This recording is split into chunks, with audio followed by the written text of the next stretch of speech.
Donald Trump is about to take the podium at a rally in Michigan. The state Hillary Clinton lost to Bernie Sanders in the primaries. We're waiting for that. We'll take some of that. The Republican nominee has been working to counter attacks from all fronts this week.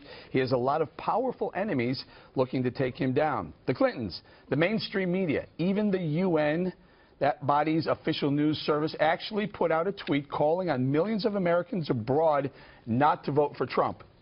It was deleted about 20 minutes later, and some sort of excuse was being made. Meanwhile, another big newspaper has decided to go after Trump, this time USA Today taking a side in a presidential race for the first time in its 34-year history, calling Trump unfit for the presidency.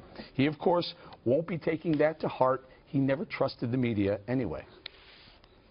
Oh, is the media dishonest? How dishonest are these people? Just think, how dishonest. Unbelievable. Not all, but a big, big fat percentage. Well, remember how Trump took flack from the media for this week for saying he was given a defective microphone at the debate? Well, guess what? 4 days later, the debate commission just today admitted it was actually true, saying there were issues regarding Donald Trump's audio that affected the sound level in the debate hall. So, a lot to unpack. KG, okay, yeah. Composed? What are you laughing about? No, I can't tell, remember? Can I talk about it? Sure, no, you. Sure. You're supposed not to. I thought you were not supposed to. Anyway, so we have USA Today, we have the debate, we have the tweets. What do you want to start with? Any of them? Whatever you like.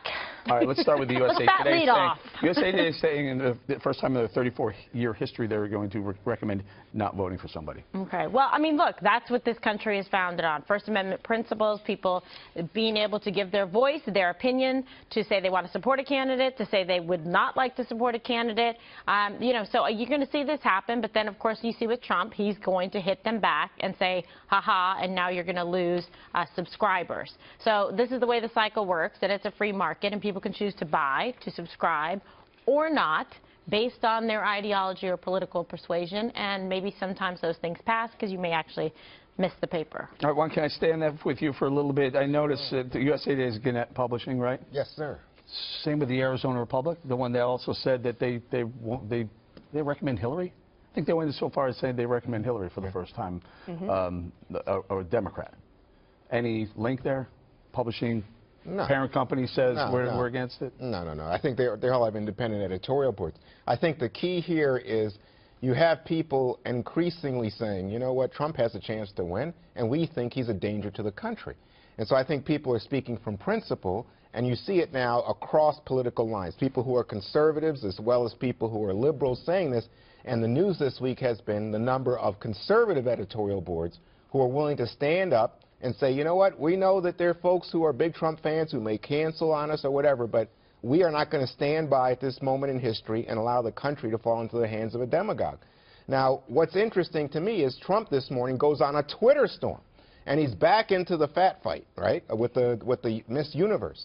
But I think in a way, again, this is Trump media strategy. You know, he just says, you know what, let's focus on this as opposed to all the scandals with his foundation that he didn't have a permit to raise money with Cuba, where he's doing business, where it's illegal, and nobody pays any attention. We'll get to all that stuff in the next 58 minutes. But staying with the media, staying with the newspapers, do you see the Chicago Tribune backed Gary Johnson? Yeah, there's a few the day papers. After, he can't name one. Forget Aleppo. Yeah. It's like name one world leader. It's like throwing away your endorsement. It would be one thing, sort of like USA Today, which is never endorsed. This is unusual for them. It might be, if you're going to endorse Johnson, you might as well just maybe just say we're not going to have anyone to recommend, especially after that. But the thing for Trump that might work in his favor in this regard is, so you mentioned, so the media is unpopular. The UN is feckless and ridiculous in his mind, right? And then the Clintons are not liked. So he's not trying to persuade any of those people anyway. He's actually trying to beat them. And one of the things you saw in Michigan a couple of hours ago, where Trump is going to be speaking, we're going to take it to you live when he comes up, but people stood in line for hours in the pouring rain in order to see him. So he's actually, I wouldn't worry too much about all of these things. Like, the UN's never going to be for a Republican president. They're always going to be for the Clintons. The media has largely, probably, on the editorial page, is not going to be for him. So he's actually, for the most part, doing a lot better than he would have if you were just a regular Joe Republican? Dana, also because, remember, we're talking about he's the outsider candidate. So that he's not getting those endorsements by those big papers. But it is significant that yeah. there's history being made by some of these papers, like Arizona Republic and then USA Today making that decision. All right, Greg, Dana points out the UN tweeted 8 million, I think 8 million people abroad it would have affected if they listened to the UN. But Dana also astutely points out most Republicans don't really listen to it. Can I interrupt you? I haven't spoken yet, so that's sure, right, go ahead. yeah. Can we just mention that they said they were hacked? Yeah. All right. But I think he should I think this would be a perfect fact for a Trump ad. I mean, when the UN comes out against you, they don't do the same for genocidal maniacs and misogynist, homophobic jihadists. So you should consider it a feather in your cap when the UN. It's like the UN insulting you is like David Duke calling you a bigot. It actually works in your favor. By the way, I got this complaining about the media. He got Donald Trump got $2 billion of free media in this election. He bragged about having never to get TV ads because he had us. He had cable news. Cable news took care of it. And the media loves him. The media wants him to be president because it's good for their ratings. May not be great for the country, but boy, you can make a lot of money off his unpredictability. Lastly, the microphone thing is a bunch of baloney because he even said the first 30 minutes of the debate were the best 30 minutes, and I agreed. He was excellent when there was a malfunction. Maybe the malfunction should have been the entire debate. If the mic was bad, he could have won the debate. No, I remember. I was in that debate hall, and it was. But he sounded perfect at home. Different. Right. There's no question it went out equally as the same volume to the TV public. But in there, it was everyone's like, "What? We can't hear what?" And that could listen could be a bit throw you off your game a little bit. But that was the best part. That was when he was on his game. It was really only about 5 or 7 minutes. I think they cleared it up great during quickly. it. All right, let's do this. As Juan mentioned, Trump fired off a lot of tweets this morning regarding his feud with Miss Universe. He's gotten a lot of pushback.